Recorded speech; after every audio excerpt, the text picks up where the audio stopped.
What's going on? Welcome to the Shonee Jackson Show. We're back after being gone last week. Sorry I couldn't, put out a video where I didn't do anything to kind of announce that we didn't record last week. But last week was basically a vacation week for everybody, and right before the season starts and the big ramp up, and we hit it for the rest of the year. Everybody kind of went on vacation. We didn't get any videos out last week. It's unfortunate, but we're back now and nothing to worry about. So thanks for joining me. Like and subscribe if you're watching the channel, if you enjoy the content, and also send it to a friend that you think would enjoy it as well. That said, let's get right into the episode. Football season is all the way here. We're coming off week 0. Not going to talk about that today. That's going to be tomorrow's show. We're going to talk about the pros today and the preseason coming to an end. The Dallas Cowboys and the rest of the NFL finalizing their 53-man roster needs to be finalized by tomorrow. I don't remember what time, but tomorrow's the last day to finalize the 53-man roster. Final decisions probably being made around the league today. And we're going to talk a little bit about that. Obviously, Trey Lance and many, many other things regarding the Cowboys, the division, and this year's NFL football season. So let's jump right into it and start at the very top with what else other than Trey Lance. He played on Saturday, and he made a lot of noise, right? Some good, some bad. Some would say some of that is very bad. And yet, I'm going to break it all the way down from his game to him staying on this Cowboys roster and why I think that's a very good thing and the right thing to do for a dozen reasons. And I think it should be way more obvious than it is of why the Cowboys would be dumb not to keep Trey Lance and just cut him from this 53-man roster. And what the future may look like and all the possibilities of that. So let's jump into it at the top. The game, the stats breakdown of the preseason and yesterday's game or Saturday's game. He played 3 games in this preseason, had 73 completions on 113 pass attempts, 64.6% completion percentage, 662 total passing yards, 220 a game. He had 2 passing touchdowns to 5 interceptions. Let's see, doesn't have his rushing stats, but he had plenty of rushing yards as well. He had like 90 rushing yards on Saturday, which is a talking point. So obviously he has really high highs and really low lows. The 64.6% completion percentage is not bad for him at all, especially considering the mechanical issues as a passer, the footwork issues, which lead to inaccuracy and things of that nature. And then you include his speed and dual threat ability with it. You're going to live with 64 to 67% passing all day long with Trey Lance. The issue in the low lows goes to the turnovers. The 5 interceptions throughout the preseason. He had 5 interceptions in the game. I don't know if he didn't have any other interceptions in the other 2 games. I thought he had at least 1 or 2 interceptions in the previous games. Maybe he did not. He had a QBR 67.8, but he had 5 on Saturday, right? And they were bad. 1 of the 5 was ripped out of a receiver's arm, so it's not necessarily the worst interception of all time.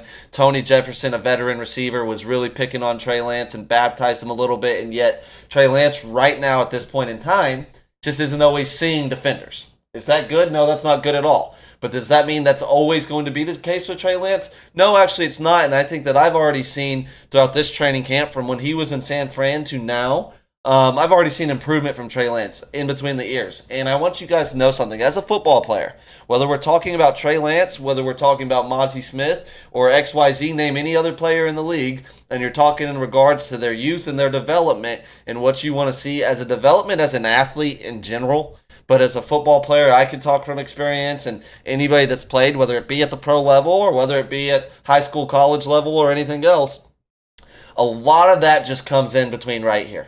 Right? In your confidence. If you lose your confidence, you lose your development.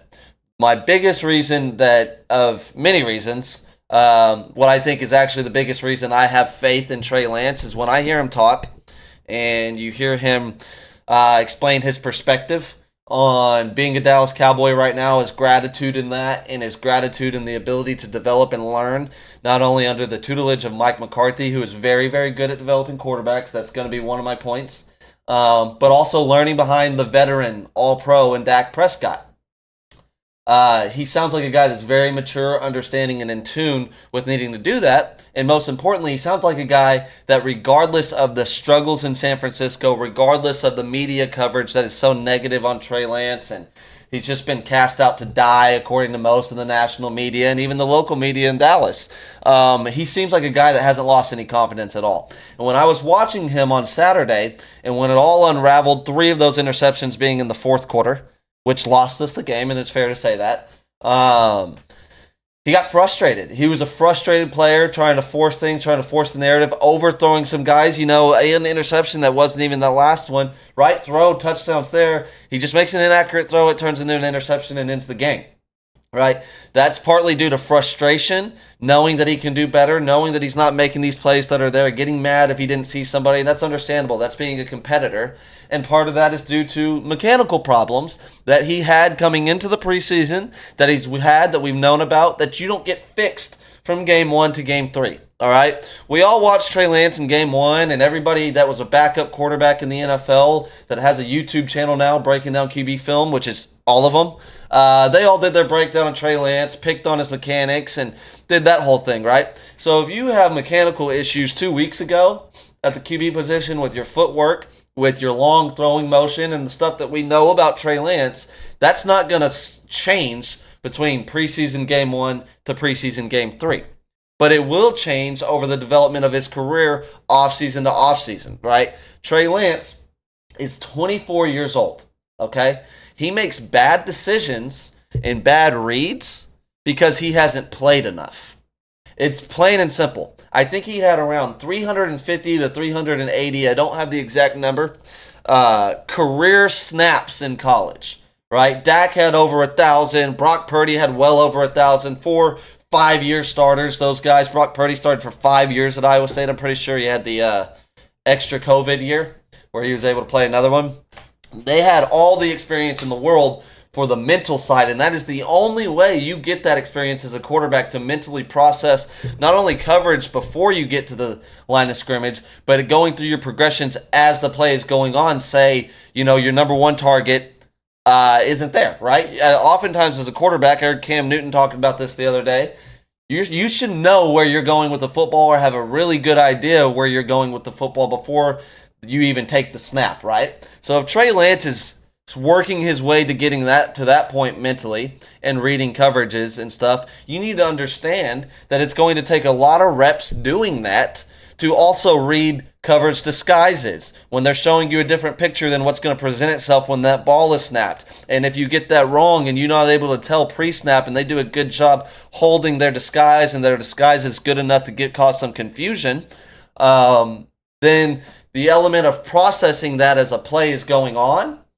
and getting good at seeing defenders, reading coverage, going one progression to the next, making a decision to throw it away, or run with it, comes from getting a lot of live reps against live defense. And that goes in practice, in a scrimmage setting, in a 7-on-7 setting, and in real games. So everybody wants to talk about, well, this is year 4 and he's not showing it. It's not year 4. This is really year 2 under Trey Lance, all right? Rookie year, Trey Lance, he was 20 years old. He was immature, and he came in to sit behind Jimmy Garoppolo, right? He didn't play good when he did get into the games, and it is what it is. It's well documented. Kyle Shanahan got very frustrated with him. He had to mature a little bit. He had to grow up, and I think he did and has, through humility and just natural maturation of a man, okay? And so you take that into account. Year 1, kind of a wash in his development. Year 2 was going to be the developmental year. Going to be the year that you go in and you start the full year. You go through your growing pains like we're watching, and week by week you get better and better, and you learn more and more. Well, he tears his leg up, misses the rest of the season. That year of development completely gone. You're rehabbing. You're not playing football. You can't get the reps, the mental reps that you get on the field because you're hurt. So long story short, Brock Purdy, Mr. Irrelevant, comes in and he steps into the perfect situation for himself. As I said, Brock Purdy had a lot of experience in college at Iowa State. He played pretty much every single game and started since the day he walked on campus as a freshman at Iowa State to the day he left campus at Iowa State. So on the mental side, where Brock Purdy's strengths are as a quarterback is where, one of many Trey Lance weaknesses are right now as a quarterback, and it's on the mental side. Brock processes coverage really, really fast, understanding where to get the ball to really, really quickly, and his deficiencies as a player and as an athlete and as a talent, which were the reasons he was drafted with the last pick of the NFL draft, basically an undrafted player, are masked right now in San Francisco because he's surrounded with Hall of Fame talent. I'm not just talking about all pros. I'm talking future gold jacket guys if they retired today. You know, Trent Williams is one of, if not the greatest left tackle in the history of the game. He's very, very, very good. Okay, that's protecting your blind side. You walk into that. The rest of the offensive line is solid. You got Christian McCaffrey in the backfield. You got an all-pro in Deebo Samuel. You got another player of that caliber in Brandon Ayuk. You got an all-pro tight end in George Kittle. You got the best or top 2, top 3 defense in the NFL since you entered the league, and arguably the best schemer, play caller that there is outside of not named Andy Reid and Kyle Shanahan. Not to mention, you're always going to have a dominant running game under Kyle Shanahan because they wrote the book on the zone running scheme that everybody copycats nowadays. The Shanahans did. His dad and Mike, and then he's only expanded on it and made it better. So Brock Purdy just stepped into an ideal situation, kind of like Dak did years prior, but Brock is even more advanced than Dak was on the mental side of the game, and it just works out. The Niners are going to run into a situation where those players that I named are either going to get too old and retire or just fall off of the level of play that you're used to seeing them at. Or, you know, you're going to lose guys because after this season, you're going to have to pay Brock Purdy more than $800,000 a year. And once that happens, I'm not saying Brock Purdy is going to be a bad quarterback. He probably never will be. I don't know. We'll see. But he's definitely going to fall off a little bit. I'm very confident in that. When he doesn't have all day in the pocket, a dominant running game, a dominant defense, and all the best weapons in the league on his team, he's going to take a step back. Trey Lance just needs reps to begin to seize the potential, which is arguably Trey Lance's ceiling is being the best quarterback in the NFL. All right, this guy has a military-graded rocket launcher arm. Throws a beautiful ball with some zip. It's live arm with legit low 4.5 to high 4.4 speed that you saw the other night and throughout the preseason, which is another element. Okay, and then also think about this. People think it would be a disaster if he went in and started a game this year, right? And now we got Cooper Rush, who's one of the best backups in the league for what my money's worth right now. He went 4-1 with us when we had to use him a few years ago. No, you would not, in your right mind, ever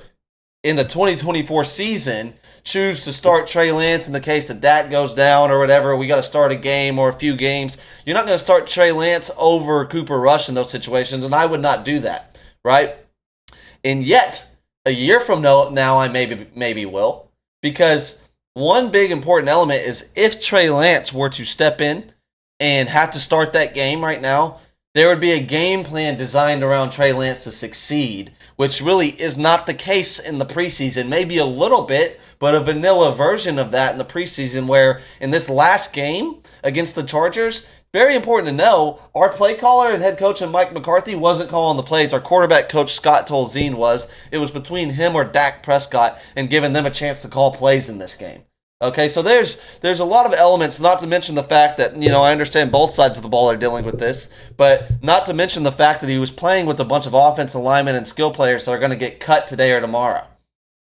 Right, so you implement Trey Lance into a group of starters that includes an all-pro left guard, an all-pro right guard, a first-round left tackle that looks very good and very promising, a third-round center in Cooper Beebe who looks very good and very promising, ceiling just as high as all those other guys I just mentioned. And then a solid right tackle in Terrence Still. You got a stud tight end in Jake Ferguson. Got the best receiver in the league in CeeDee Lamb, assuming and knowing he will be a part of this team in 2024. Matter of time, might happen before I finish recording this podcast. You know, you surround him with that. What I expect and have said, I think it's going to be a top 5 to top 3 defense under Mike Zimmer, even with some unfortunate injuries, because we got depth in those positions. You know, Trey Lance is going to do very good. Or if he doesn't do very good, he's not going to have a 5-interception game, and he can absolutely walk in and already win a chunk of games for the Dallas Cowboys right now. You know why? You game plan to protect him and to use him to the best of his abilities. I think if Trey Lance played a game today in the regular season, you'd see him run it 12 to 15 times. You know, this is a guy that is so freaking raw as a prospect still, although it's his 4th season in the NFL. He's so raw and yet just shows flashes on a daily basis of absolute greatness. He threw a deep ball. I don't remember if it was to Cropper or to Flournoy or who it was to. That was just absolutely gorgeous, right? Hit him in the hands, the receiver dropped it, would have been a touchdown, and I think he threw an interception like 2 plays after that. You know what I mean? So it's the flash of a high, and then immediately bring you back down to earth. He's not there yet. But the narrative that we should cut Trey Lance is cockamamie, as I like to say, and ridiculous. First and foremost, we're not going to, and that's known. So getting on the socials and being toxic and arguing because you're an overzealous Dak Prescott fan, or you're turning it into this Dak versus Trey thing, or whatever it is that's leading to all of this discussion of why Trey Lance should be cut. Hell, even if you're saying, oh, you could keep a better player than Trey Lance. First off, no, there's going to be players kept on this team that are not as good as Trey Lance and will never have the ceiling of Trey Lance or contribute on the level that Trey Lance could potentially contribute to.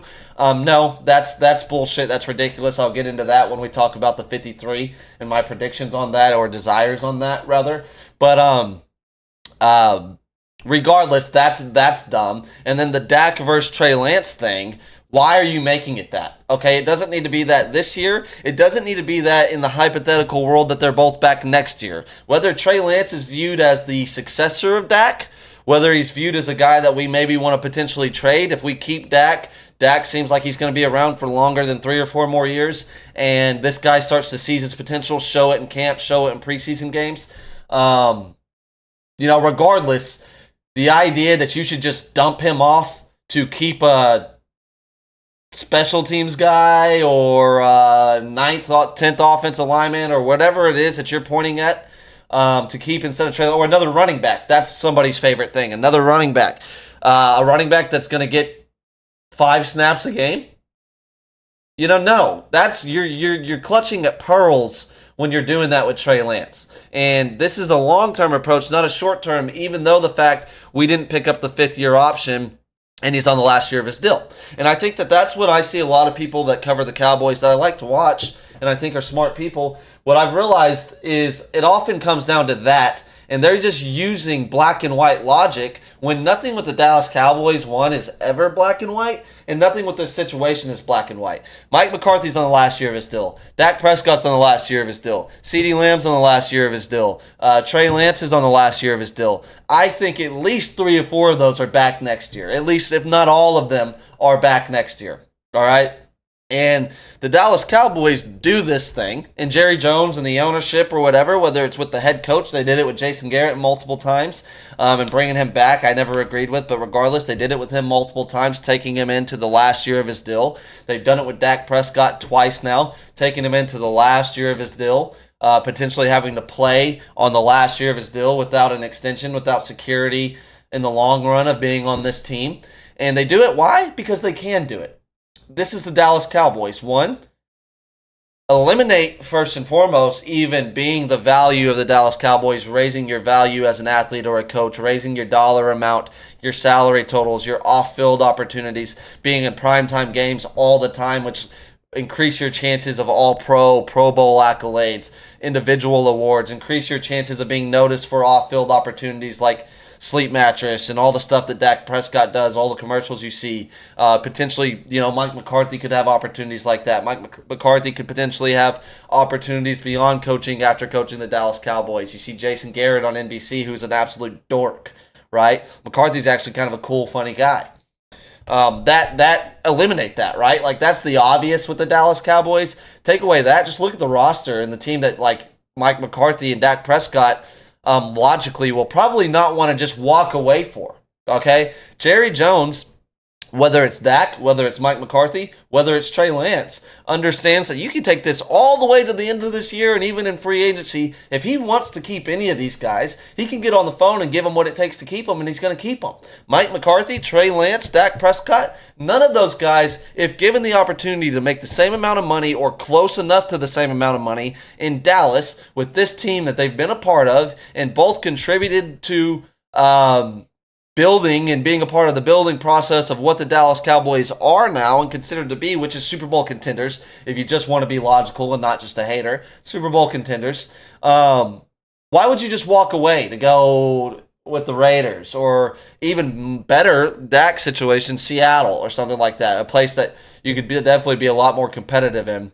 Why would you do that? Why would you leave the no state tax, the great roster, the big market in Dallas, a great place to live, everything, all of those amenities with also the best around you, surrounding you, as opposed to the majority of the rest of the league? Like, there's 5 teams in the NFL messing with the Cowboys roster-wise, and that's being conservative, to tell you the truth. We got all pros galore, but we also got depth in a lot of positions. We got depth in the secondary. We now all of a sudden have depth in the interior defensive line.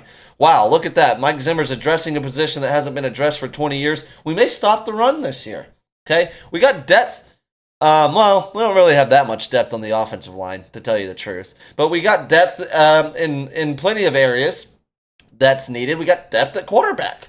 Right? So the whole narrative of like last year of their deals and they could just leave. No, this isn't the Jacksonville Jaguars we're talking about. It's the most valuable brand and franchise in all of sports. It's a great place to play. And contrary to popular belief, this organization is not organizationally incompetent, not in any way at all. Okay? This is an organization that hasn't had back-to-back losing seasons since 02-03. There's nobody else in the division that can actually say that. Although, it's considered that they all run their teams better than us. Nobody else in the division can say that. We haven't had back-to-back losing seasons since 02-03. We haven't been the bottom of the barrel in a very, very long time. One of the reasons the Cowboys haven't drafted a first-round quarterback since Troy Aikman is because they haven't been in a position to get one that high because we win too many games. And I understand, more than anybody understands, how long it's been that the Cowboys haven't won a Super Bowl.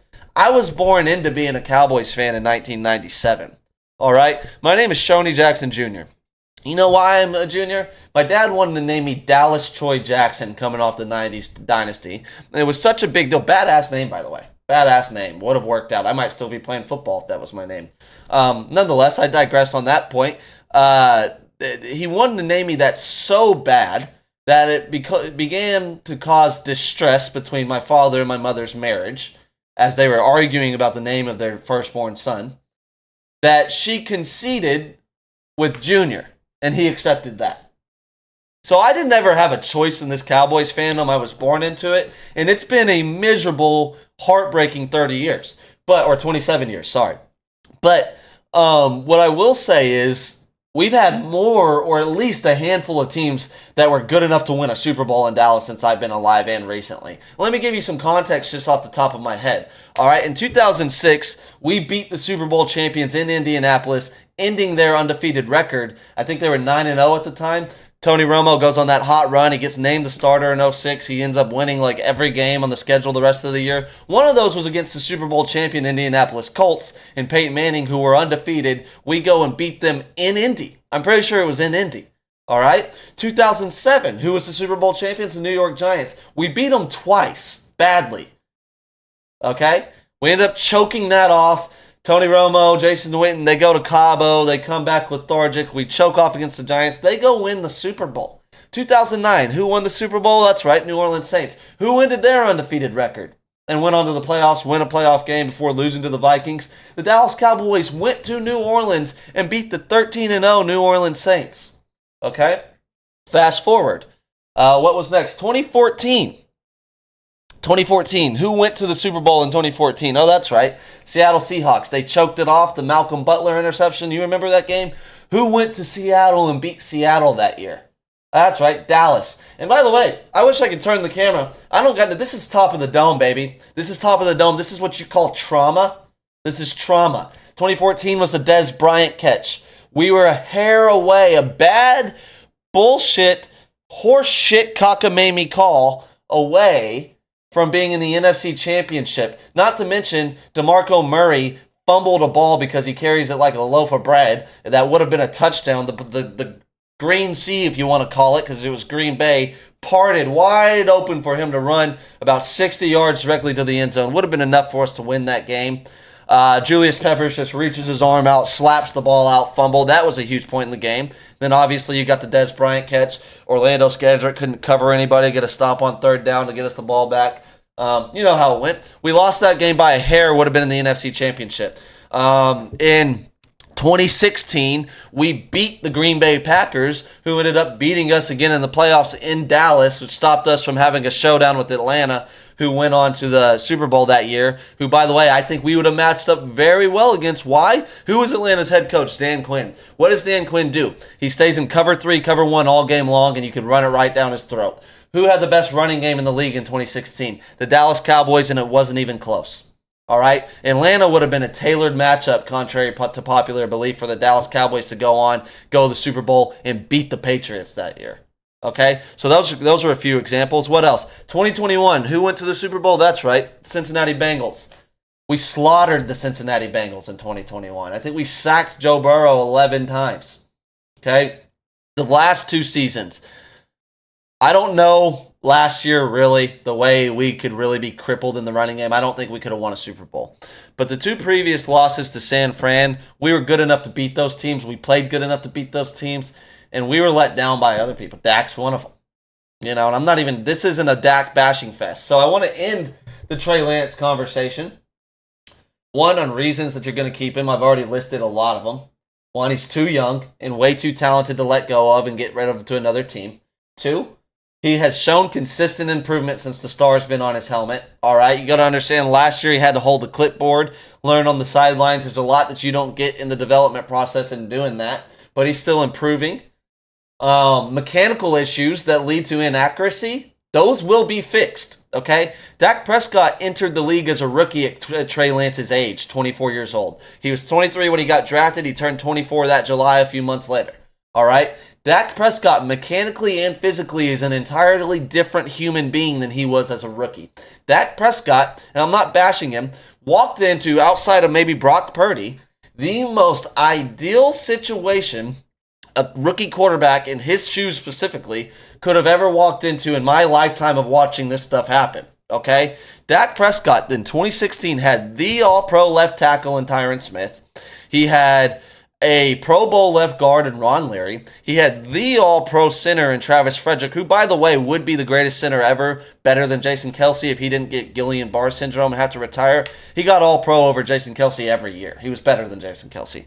He had him still in his prime prior to Guillain-Barré syndrome his rookie year. The right guard is going to be a Hall of Famer just like Tyron Smith is, and Zach Martin. That was his rookie year. He was all-pro.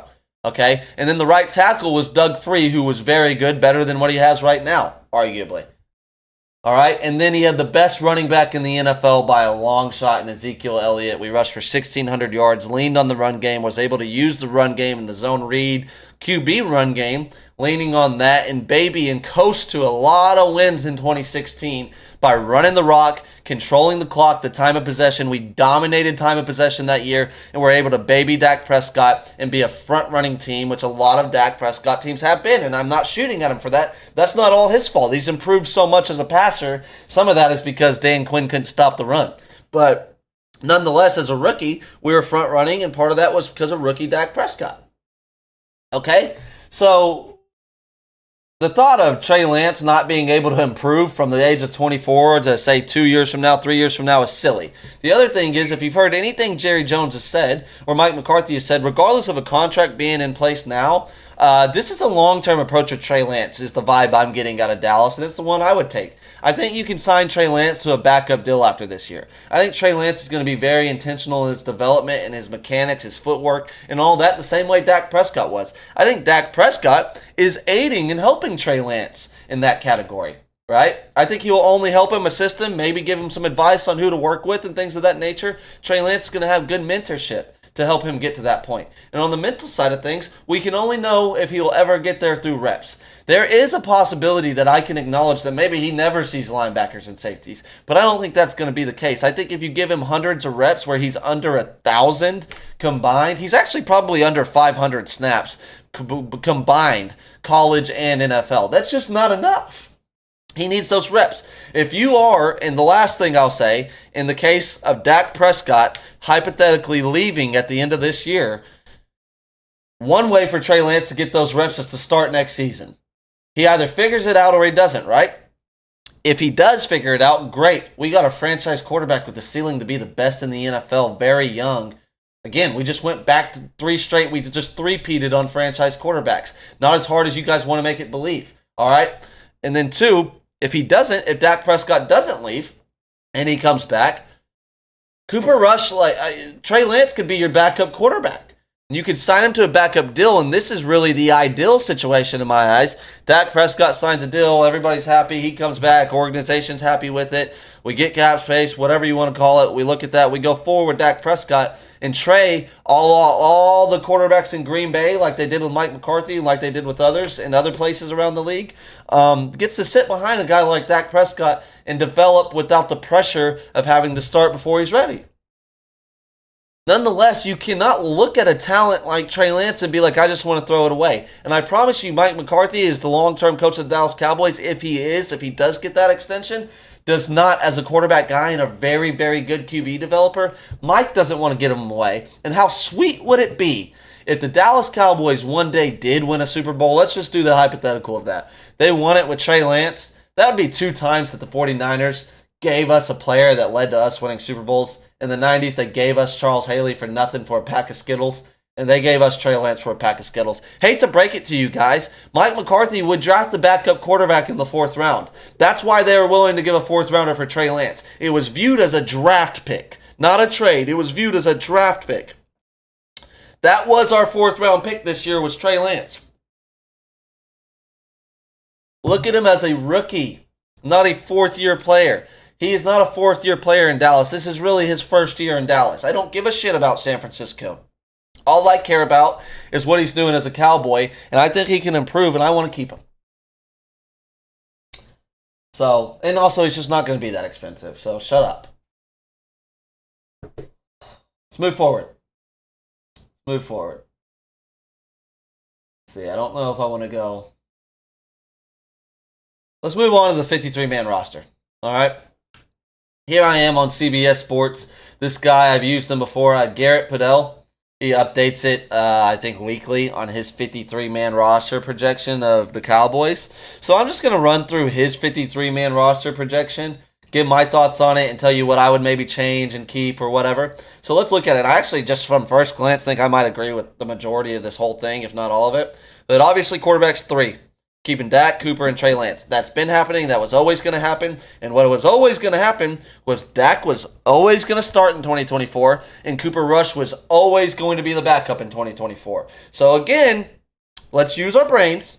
Let's read between the lines, not make it a black and white situation with Trey Lance of, if he had more years on his deal, I would sing his praises, but he doesn't. Trey Lance isn't going anywhere. Okay, maybe we trade him this year and get our compensation back. That's on the table. Or maybe we don't, and maybe we keep him. Because also in Trey Lance camp, if we give him a normal backup contract next year, what if we even give him less than whatever we pay Cooper Rush? Because Cooper Rush is a proven backup already. Say we even give him a little less than that.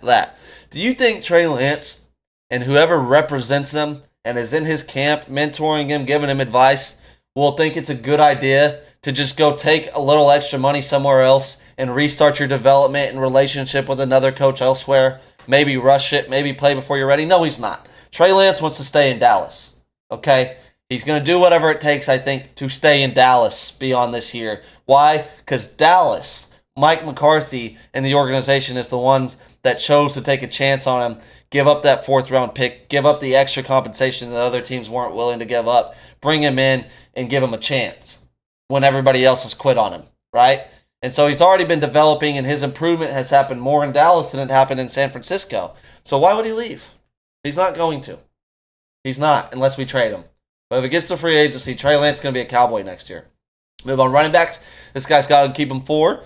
Zeke, Rico, Deuce, and Hunter Lepke. I agree with that. Absolutely agree with that. And he's cutting Royce Freeman, Malik Davis, Snoop Connor, and Nathaniel Pete. So Snoop and Nathaniel, they're cut. Okay, Royce, I think, is cut as well, because Zeke is the Royce Freeman of this team. Some hate that. Some love that. I would take Zeke over Royce Freeman. I know you guys, I would take Zeke over Royce Freeman. Okay, Zeke can still, in his old age, do more than Royce Freeman. Royce is just lower the shoulder, lean forward, try to get as many yards as I can kind of guy. I know you guys want to put Zeke in that category. He's better than that. All right, Rico's going to be the starter of this team. Maybe not week 1, but beyond that point. Deuce, I think, has the highest ceiling in that room right now.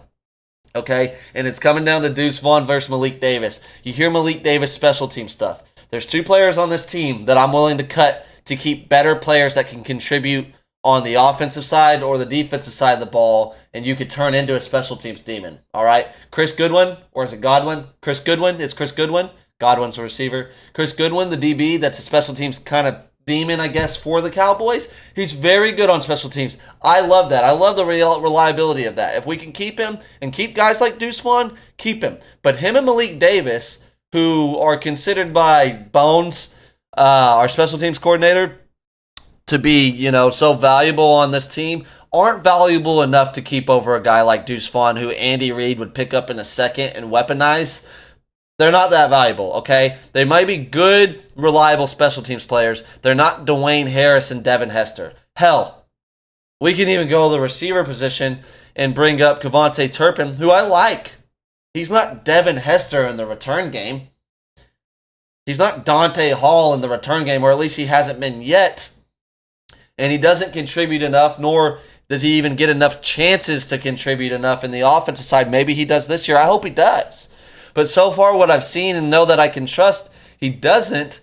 Whereas Deuce Vaughn, now that we got a center in Cooper Beebe, can be a weapon in this league. Deuce Vaughn, 3 inches taller as a first or second round draft pick in the NFL. He has every trait you want out of a running back. He's just short.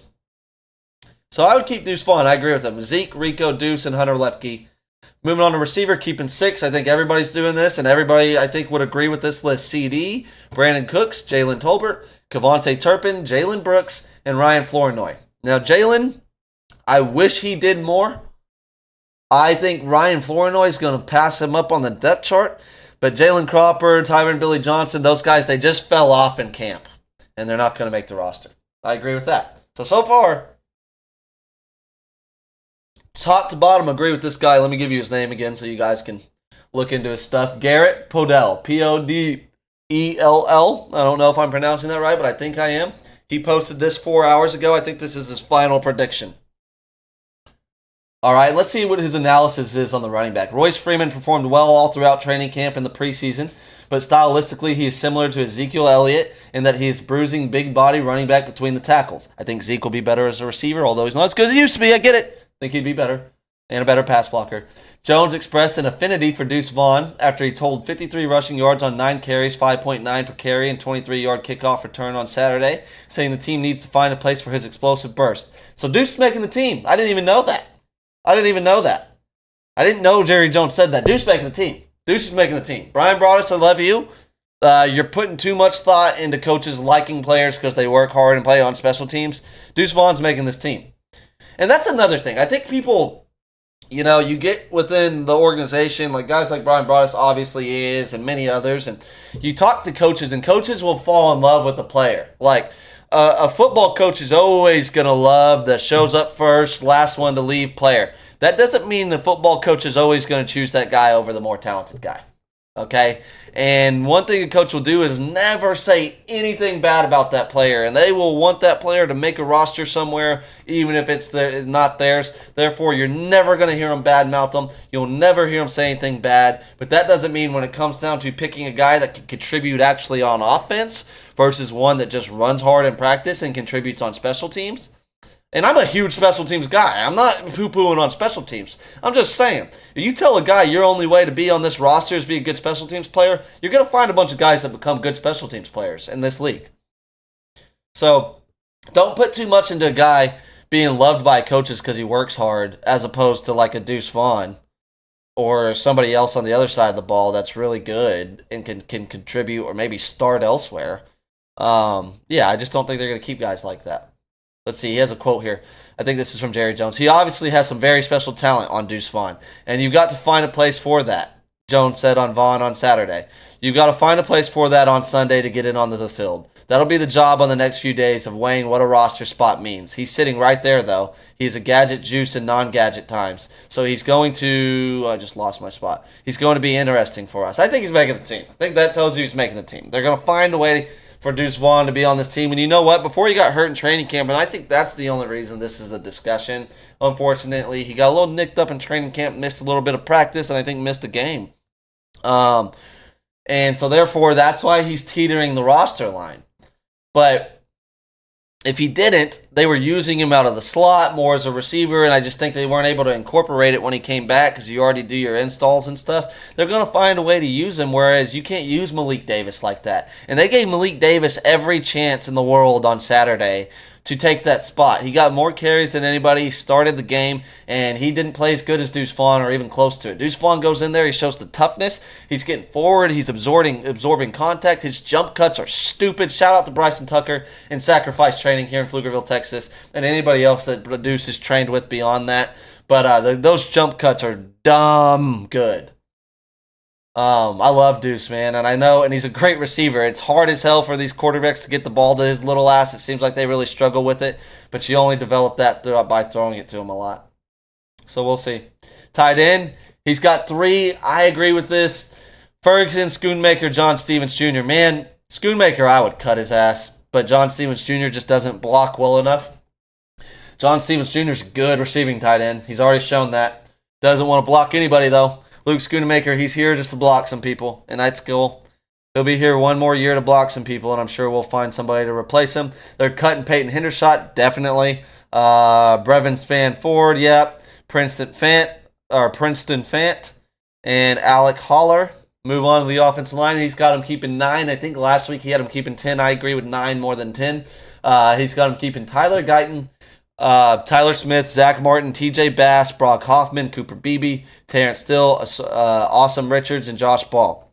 So the non-starters are TJ Bass, Awesome Richards, and Josh Ball. I would cut Josh Ball. He's a 6'7 guard. That doesn't exist anywhere. He's never blocked a soul. I don't know why they like him. I would cut him and keep 8, honestly, on the offensive line, because one thing I know about Josh Ball is I get it. There's depth. Somebody gets hurt. There's certain players on this offensive line where if they get hurt, we're screwed anyways. Okay? We're screwed anyways. We don't have the true swing guy in there that's really reliable. And then you're going to bring back what's the guy's name that our rookie took his job? I'm drawing a blank on his name, but you're bringing him back off of IR, and you already know Josh Ball is a bag of ass. So, and maybe, when you bring him back, you probably cut one of these guys. But I would cut Josh Ball just because, and take 8 offensive linemen so you could keep an extra running back if you want to, or you could keep an extra D lineman if you want to, or an extra defensive back if you want to. But he's got him keeping 9, and I agree that that's what they probably do.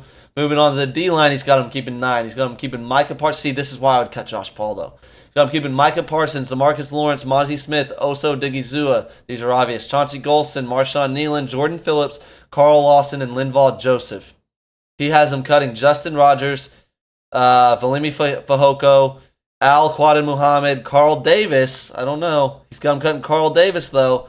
Albert Huggins, Tyrese Wheat, Darrell Johnson, Denzel Okfor. I'm going to read his analysis on this. The Cowboys were thin at the defensive tackle and the edge rusher.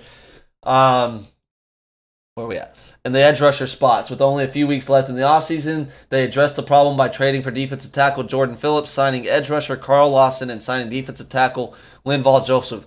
Those vets are all making the time, which will mean a lot of younger defensive linemen will be sent to the practice squad.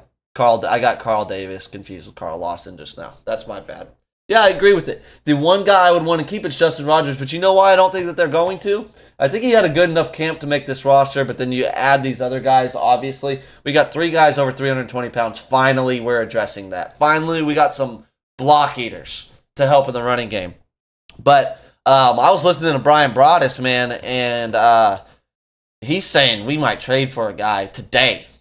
And a guy that's good and going to play. So we're not done at defensive tackle. That makes sense. And this guy seems a little bit more tapped in than SJ is. You know what? SJ is just all off the heart and vibes. That's what I'm giving to you. This is a vibes show. I know a little bit about football, but this is a vibes show.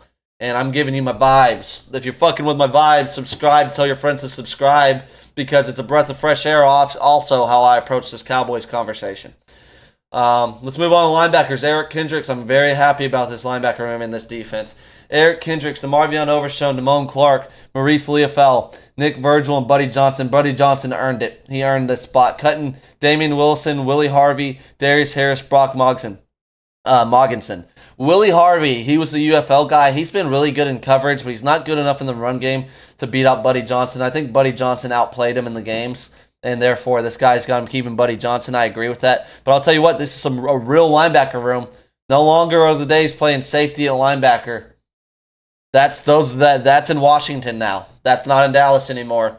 We got real linebackers, smart ones. Eric Kendricks, DeMar Van Overshown's going to fly around, be a kamikaze. Damone Clark will be lined up right and nowhere to go because of guys like Eric Kendricks and rookie Maurice Leofau, who are very intelligent and will get them lined up right. They communicate very well. And then Maurice Leofau and Eric Kendricks, the long-haired assassins, I'm just stoked for our inside linebacker play this year and our interior defensive line play to intertwine with that.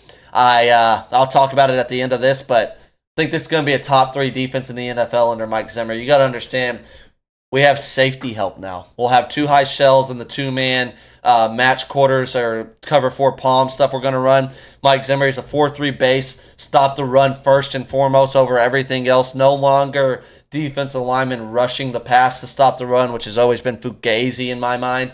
They're going to stop the run, then rush the passer, and they're going to do a good job of doing so. You got real linebackers running around making plays, and then in that nickel set where he shows the double A gap pressure, he's really running a 4-2-5 system, and he runs a lot of cover 4 palms, match cover 4 out of that, which I love. It's the best coverage to run because it turns into man coverage. It's really good if you got the guys to do it, and we do. You're going to play very good, and you're going to get a lot of turnovers, contrary to popular belief. Like, it's either that defense is either bend but don't break or it's unconscious. And I think this one's going to be a little bit closer to the unconscious than bend but don't break. And people have a misconception of a Mike Zimmer defense not getting turnovers. No, when you got guys, turnovers is a mindset, a player thing. There's players that go take away the football, and there's players that don't. A lot of that is instincts and instinctual. It's stuff that you can't teach. We just so happen, and Mike Zimmer just so happened to inherit a load of guys that are able to do that. So we're still going to take away the ball, and I'm so excited about this defense. Clip this. I think it's going to be top 3 in the NFL. Cornerbacks. Unfortunately, we had an injury. I don't agree with this cornerback list. We had an injury 6 to 8 weeks on our All-Pro Deron Bland. First and foremost, that's going to be about 4 to 5 games, not 6 to 8 games, all right? So you got to eliminate. The 2-week clock starts now. There's 2 weeks between now and our first game. This Monday to next Sunday when we play the Cleveland Browns. So that's 2 weeks off the time limit. So don't panic. But we got really good corners and some young ones that are going to fill in and play very good, I think. This guy's got us keeping Trayvon Diggs, Jordan Lewis, Kalen Carson, and Andrew Booth. I think we keep 5. I think Eric Scott Jr. is making this team, and if you cut him after because if you start Deron Bland on IR, you can keep an extra guy. And this is, again, going back to that offensive line. Cut Josh Ball's big, goofy ass before you cut Eric Scott. I think Eric Scott's going to be all-pro. I think he's as good as Kalen Carson. No, but he's better than Andrew Booth. Cut Andrew Booth before you cut Eric Scott. I get Andrew Booth as a Mike Zimmer guy. Mike Zimmer, he may be your guy, but make Eric Scott Jr. one of your guys now. Start developing him and coaching him. Because Andrew Booth Jr. gets beat too much, man. He's not physical enough to overcome it. Andrew Booth Jr. was a good college cornerback. I've seen enough to know he's not going to be good in the NFL because he depends too much on running step for step with receivers in this league, and you're not going to do it every time. You're not that good. You're not like that.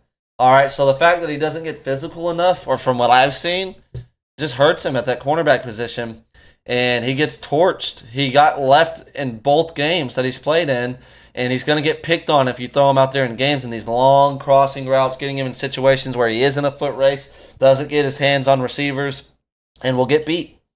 So I'm keeping Eric Scott over him if it comes down to that. If not, I would cut Josh Ball, keep both of them. Or I would keep Keemon Hall and Eric Scott. I don't think Andrew Booth deserves to be on here more than Keemon Hall deserves to be on here. Keemon Hall had an excellent preseason. And he's physical. He tackles in the open field. I played DB growing up. I played like my high school years and the little bit of college I played, I was a defensive back. And so open field tackling is the biggest element in today's football game as a defensive back that you have to be able to do because the game is played in open space now. All right, so one, you obviously can't get burnt consistently, right? That's obvious as a defensive back. But if you're not good in the open field and you're not physical enough to make those plays, if you're not physical enough to impede route running and disrupt it and do things of that nature, then you're not going to survive in today's nature with the rule set and the modern offense out leveraging you enough as it is. All right. So I think Andrew Booth should get cut. No disrespect. And then let's move on to close this out. Safeties, he's got him keeping 5, and Malik Hooker, Donovan Wilson, Wanye Thomas, Marquise Bell, Israel Kwamu. I 100% agree. You can't cut any of those guys. You can't cut Izzy. He's too good. And I'm going to tell you right now, Mike Zimmer ain't letting him go. But he's 6'4". He's too versatile. He can play safety. He can play corner. He can take a tight end out of the game. He's going to develop under an excellent defensive back coach in Mike Zimmer, even more than he already has. You can't let Izzy go because Washington's going to snatch his ass up in a New York minute. Can't let him go. And then special teams, Aubrey, Anger, Trent Singh, and CJ Goodwin. I agree that's exactly what it looks like. CJ's going to make the team, regardless of what I said earlier. But he's going to make the team. He's going to be our special teams guy. And that's the 53-man roster. That's basically my projection. The only difference I have with him is I would cut Josh Ball, and I would cut Andrew Booth if it comes down to it. I would cut Andrew Booth. Not if it comes down to it. I would cut him. Okay, we're at 50-minute mark. We're going to close out this show on 2 guys. Dak Prescott, a little CeeDee Lamb, because he intertwines with that convo. Dak and CeeDee and Jalen Hurts. So let's get into it. Let me pull up my shit that I got. Let's get into it. First and foremost, I'm going to play a video for you. I was going to do this last week and react to it. Michael Lombardi went on 105.3 The Fan, and he spoke some logic, all right? So if you guys know, and you've been following me, if you're one of my subscribers, from the beginning of time, I have been very open and honest about Dak Prescott in every way. Does that mean that I don't want Dak Prescott? No. Do I think Dak Prescott's a top 10 quarterback in the NFL? Yes, I do. We're at the 51-minute mark. I'm going to remember this, to clip this, and put it out there. First and foremost, yes, I think Dak Prescott is a top 10 quarterback in the NFL right now. But I think he's closer to 10 than he is to 1. In fact, I think he's closer to 10 than he is to 5. I think he falls between 8 to 10. Give or take, you can decide who you want over him. I'd say I would put him at 8 or 9. But there's other guys below him that still have a higher ceiling than Dak Prescott. And ceiling does matter to me a lot, especially at the quarterback position, especially when you've been 10 years in the league. And in 10 years in the NFL, there is a fact about Dak Prescott that's non-deniable. He's 17-32 versus playoff qualifiers. Now, is every single loss because of Dak Prescott, all 32 losses because of Dak Prescott? No. But his interception ratio in those games is 1.74, which is not good. And let me show you something real quick. I'm going to pull it up. And 2016, 2-3, 6 touchdowns to 4 interceptions. 2017, 2-3, 6 touchdowns to 4 interceptions. 2018, 3-4, 5 touchdowns to 7 interceptions. 2019, he went 1-6 with 8 touchdowns to 8 interceptions. 2020, he goes 0-3 with 8 touchdowns to 3 interceptions. He got hurt that year. 2021, he goes 3-5, 19 touchdowns to 5 interceptions against playoff qualifiers. 2022, he goes 3-3, 13 touchdowns to 8 interceptions against playoff qualifiers. And it's important to note, in 2022, those interceptions in those games specifically, and in a Packers game that we lost to a team that didn't make the playoffs, were the reason we weren't the 1 seed in San Francisco was. Then Philly was. That was the reason. Because we would have won enough games to win that division and be the 1 seed as opposed to Philly. And we would have had the cakewalk to the Super Bowl that Philly got, barring, the fluke injury to Brock Purdy right away in that game. Maybe we don't beat them, but we do sure as hell beat the shit out of the Giants again and at least go to the NFC Championship if it wasn't for Dak Prescott interceptions throughout that year that led to losses. We lost to the Jaguars because of his 2 interceptions and when they happened, where they happened, all right? We lost to the Bucs game 1, who we slaughtered in the playoffs because Dak Prescott had 134 yards, no touchdowns, and an interception. We beat the Eagles when he played in that game. Hurts was out. That was against Gardner Minshew, but Dak went off in that game.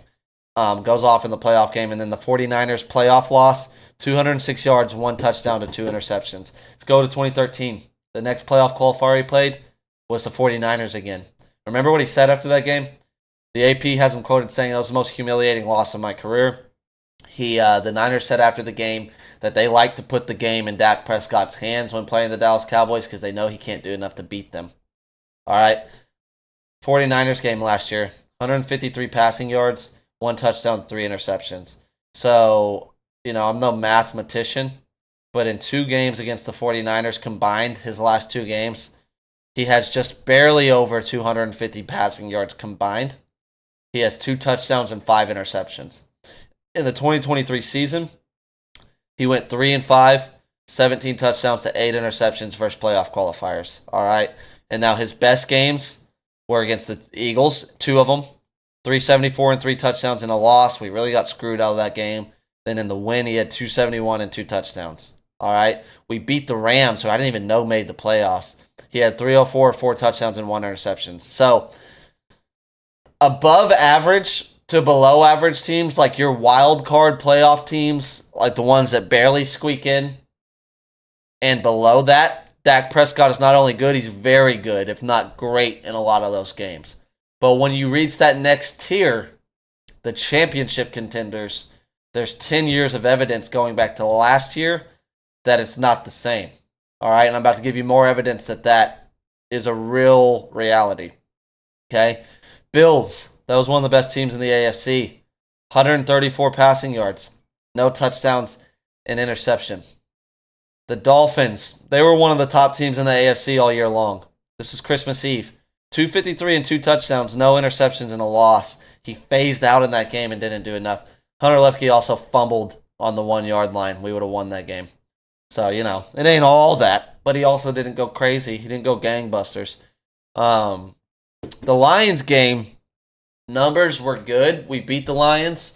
So the 3 wins were Rams, Lions, Eagles against playoff qualifiers a year ago. We beat the Lions because Dan Campbell was a jackass and went for it 4 straight times at the end of the game. Dak had 345, 2 touchdowns, and an interception. And I want you to know, this is not me just pointing out flaws and stuff, but there's context that always needs to be described because it's the context that describes my lack of confidence and paying him more, making him the highest paid player of all time in the NFL, giving him 60, 65 million a year. The stuff that's been reported that he's requesting, it's because what my eyes have told me when I watched the film in these games. All right, the Lions game, he had like a 90-yard touchdown early to CeeDee Lamb. So that 345, subtract a busted coverage and a failed sack. The play should, and it's a good play by Dak. It's a good play by Dak.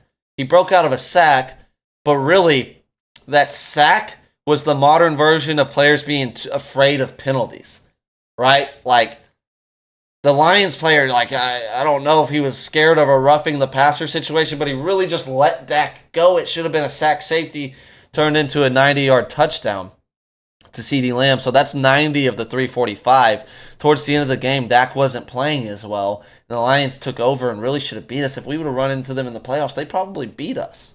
Okay? And then the loss to the Packers in the playoffs. He had 403 yards. That's a bullshit 403 yards. He was abysmal. 3 touchdowns, 2 interceptions. It could have been 9, and that's literally not an exaggeration. That is not hyperbole. It could have been 9. I counted after watching that game multiple times this offseason. 9 balls that either hit the hands of Green Bay defensive backs or defensive players, or CeeDee Lamb and other Cowboys players had to go defend it as a defender so it didn't get picked. Now, some of those, as you're pressing, you're losing a game, but some of those were early and were not the case and buried us in that game. Now, the defense couldn't stop a cold and literally looked like they wouldn't get a stop the single game from the first drive to the last. I think they only got 1. So you might lose anyways. But that Green Bay defense wasn't the 85 Bears that we were playing. And he looked like the worst quarterback in the playoffs in the first half of that game. Okay? Let's talk about just last year. Where was I at? Lost my spot. Last year. Here we go. Remember how I said, he's kind of mastered beating up on the above average to below average teams in the league, and his resume and stats to date, really all the great out of that comes from these type of teams. So Dak versus non-playoff teams last year. 9-1 was the record. 72.9% completion percentage, 7.9 yards per attempt, 19 touchdowns, 1 interception. 19-1 touchdown interception rate versus non-playoff teams. His QB rating was 116.4. Let's go to the the playoff teams last year, 2023 season. He goes 3-5. That's down from the 9-1, right? 66.2% completion percentage. That's down from the 72.9 versus playoff teams. 7.4 yards per attempt. That's down versus 7.9. Now, some of these, the completion percentage, the yards per attempt, naturally it's going to go down against elite defenses, right? Naturally. I get that. But this is the issue. 17 touchdowns to 8 interceptions. The TD to interception ratio just flips upside down on its ass in the big games. And I know defenses get better. The best quarterbacks and the best athletes in the world, forget football, the best in the world. And this guy wants to be paid higher than any football player has ever been paid. And I don't care if somebody else resets the market the next offseason. This is not living in a world of a meritocracy where you get what you kill if you offer Dak Prescott $60 to $65 million a year. Stop with the tired narrative that there's 10 teams out there that would give Dak Prescott a deal. No, there's not. And I'm going to get into that. But the dude has a 10-year resume versus teams, and it's detailed. I got it detailed here of how he plays in these big games against the top defenses. Where was the Dak versus... Where was my... Here we go. I got it detailed right here. As a rookie, the 2 Giants losses, the first one, 227, no touchdowns. The second one, 165, 1 touchdown, 2 interceptions. All right, he beat the Packers, who he lost to in the playoffs, beat the Steelers. Great games against them. Even a good game in the playoffs, he had 302, 3 touchdowns and interception as a rookie, right? Let's go to 2017. Lost to the Rams, 252, 3 touchdowns and an interception. Lost to the Falcons. That was the classic, really not his fault. He got sacked 6-7 times, 176 yards. No touchdowns. He lost to the Eagles, 145, 3 interceptions. Then he beat the Eagles because they rested their starters. We remember, if you remember this, we still almost lost that game. He had 179 and 1 touchdown while they were resting their starters. Offense and defense resting their starters. Okay, 2018. This was the year and the reason he didn't get an extension early. Lost to Seattle, 168 yards, 1 touchdown, 2 interceptions. Lost to the Texans, 208 yards, 1 touchdown, 2 interceptions. Lost to the Colts, 206 yards, no touchdowns, 1 interception. Lost to the Rams in the playoffs, 266, 1 touchdown. Even in a win versus Seattle, 226, 1 touchdown, 1 interception. In a win against Philly, 270, 1 interception, no touchdowns. In a win against the Saints, 249, 1 touchdown. Okay, let's just move on. You know what I mean? Like, I already read to you the last 2 years of it. Let's see, 2021, who's the best defenses he played? 49ers, 254, 1 touchdown, 1 interception. The Chiefs, did they win the Super Bowl in 2021? No, I think the Rams did. 216, 2 interceptions, no touchdowns. Lost to the Cardinals at home, 226 with 3 touchdowns. You know what I mean? The resume's there. I'm going to play you a video. I was going to play this last week. Didn't get a chance to do it. It's Michael Lombardi talking about this exact stuff, kind of, on 105.3 The Fan, where they're Dak Glazers to a fault. I'll play you the video for you. Listen through it. It's 3 minutes. I don't know if I'm going to play the whole thing, but I'm going to play most of it. Here's Michael Lombardi, what he has to say about Dak. These Dallas Cowboys, what do you make of all the contract drama? Well, I think when you go back and really watch that game against the Packers and you own the team and you see how disappointing the effort was, the fundamentals were, everything about that game was bad. I mean, look, Jerry's had a hard time getting to a Super Bowl, hasn't been to a conference championship game since '95. Here he has home field advantage, playing against a Packer team that was, struggled to beat Carolina 33-30, lost to Tommy DeVito in the Meadowlands. I mean, they were getting better, but let's not put them out to be the 85 Bears here now. So I think when you watch that game and you see how poorly Dak played, you see how poorly all the players in the team played, the high pad level, nobody getting off blocks. Green Bay kind of doing what they wanted to do. I think you can't turn around and say, oh, I'm really happy. Let me give everybody big checks. I don't think you can do that. Why is he the only one outside of Shonee Jackson to bring that point up? And that's not just Dak. That's everybody. It's been almost 30 years without sniffing a Super Bowl. Remember the context I gave you of how close we've come so many times? The Joneses see this too. They're frustrated too. You know what they do all year long with Will McClay, Jerry Jones, the entire front office, the scouting department? They talk about these things 365 days a year. You don't think they've readdressed the Packers game? Readdressed those feelings we had after it? Every fan, former players were coming out distraught, done, fire everybody. That was the feeling. It's over, tired of this over and over again. The definition of insanity, remember that? Why are we expected to just reset the market at multiple positions when we got humiliated on our last game that mattered? Move forward. Whoa, Mike. Well, you're telling me you still don't think the day after, a week after, that you need to sign up CeeDee Lamb and Micah Parsons down the road? They're going to sign CeeDee Lamb. Yep. They're going to sign Parsons down. What did he say? I can't say that loud enough. They're going to sign CeeDee Lamb. They're going to sign Micah Parsons. Those two guys are undoubtedly the best at their position. And at worst, if you want to argue with me, they're 1A or 1B. Right? Dak's not. On the road, and I'm sure they're going to do something with Dak, but I don't think they have to run to the window to do it. Look, here's the thing you all miss on this Dak thing, right? Where's Dak going? Where's he going? Anywhere he wants. Anywhere he wants. Okay, but you realize there's other quarterbacks somewhere? He's not taking somebody's job. You think he's going to go to Miami and take Tua's job? Nope. You think he's going to go to Jacksonville and take Lawrence's job? That's anywhere you want.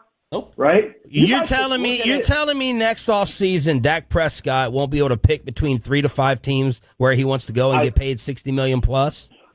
I don't even know that it's 3 to 5, $60 million plus. I don't know. I don't think there's 5 at $60 million plus. He's about to say that too.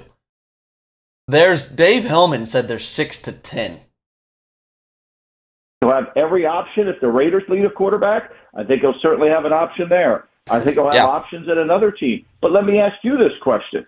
Why would he leave Dallas? Jerry would match the deal. Jerry's not afraid of free agency. What does Jerry care about? You're going to. What's the Jerry Jones quote? What's Jerry Jones quoted in saying? My hands never cramped up writing a check before. Leave being the head of the Dallas. Oh, he's going to go to New Orleans next year. Oh, he's going to go to New Orleans next year. He'll go right there. They're $90 million over the cap already for next year. Okay? That's what cap hell is. $90 million over the cap. That's cap hell. Stop talking about potential cap hell with Dallas. It doesn't even exist. Even taking a $40 million hit next year, we won't be in cap hell. He ain't going to New Orleans. Not at $60 million a year. Mm-hmm. So you can forget about that. Yep. You know, he's not going to Atlanta. Maybe a Super Bowl winning GM Terry Fontenot will sign another quarterback, but he ain't going there. Like, where's he going to go? Okay, he's not going to Washington. You know, could he go to the New York Football Giants? Yeah. But the Giants have to pay a 12% increase just because of the state taxes in the Garden State where I live. So, like stop. Where's he going? Where is he going? Jerry's going to get. Where's he going to go to Tampa? They just redid Mayfield's. The fact he just said Tampa. It's these guys, Bobby Bell, the whole crew. It's the 105.3 The Fan guys that have created a narrative that they just want everybody to pretend is real. And all of you guys covering this content space are smarter than you're acting. All of you. Every last one of you that has jumped on this tired-ass narrative that Dak Prescott has his choice of teams that are just going to give him $60 to $65 million a year, like Tom Brady or Aaron Rodgers did when they became available. Those guys didn't even have it. Tom Brady, it's been well documented how many teams weren't even interested that haven't done shit since he went to Tampa and won a Super Bowl. How San Fran chose Jimmy Garoppolo over Tom Brady. It's documented.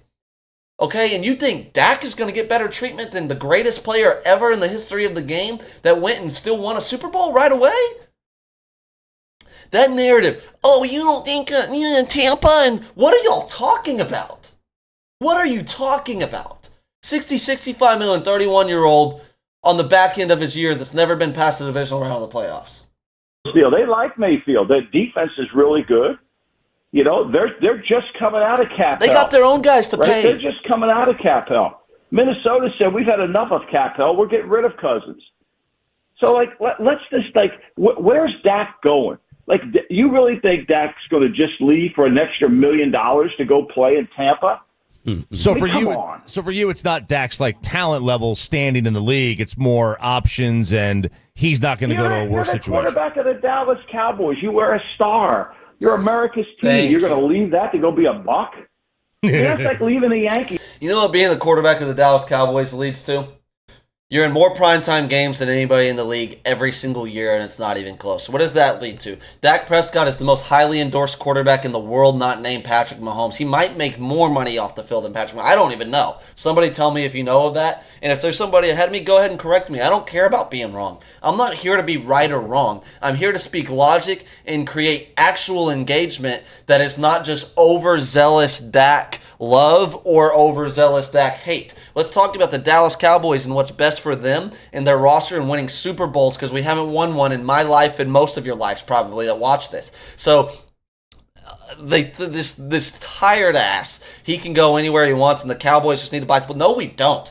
The fact is, Jerry Jones knows, I know, Dak's camp knows, everybody knows. He can pick up the phone, whether it's today, whether it's in free agency, at any point, meet the demands of the contract, and Dak is going to choose to stay with the Dallas Cowboys over every other team in the NFL, and so would every other quarterback in the same position, and he should do that. If not, he's an idiot. Okay, this roster is stacked and loaded. The grass ain't greener in Las Vegas. The grass ain't greener with the New York Giants. The grass ain't greener anywhere else. Even if you go to a Seattle or something like that, there is nothing there that is as proven as the Dallas Cowboys. I like their young receivers. I like DK. I like Jackson Smith and Jigba. That offensive line's not as good as ours.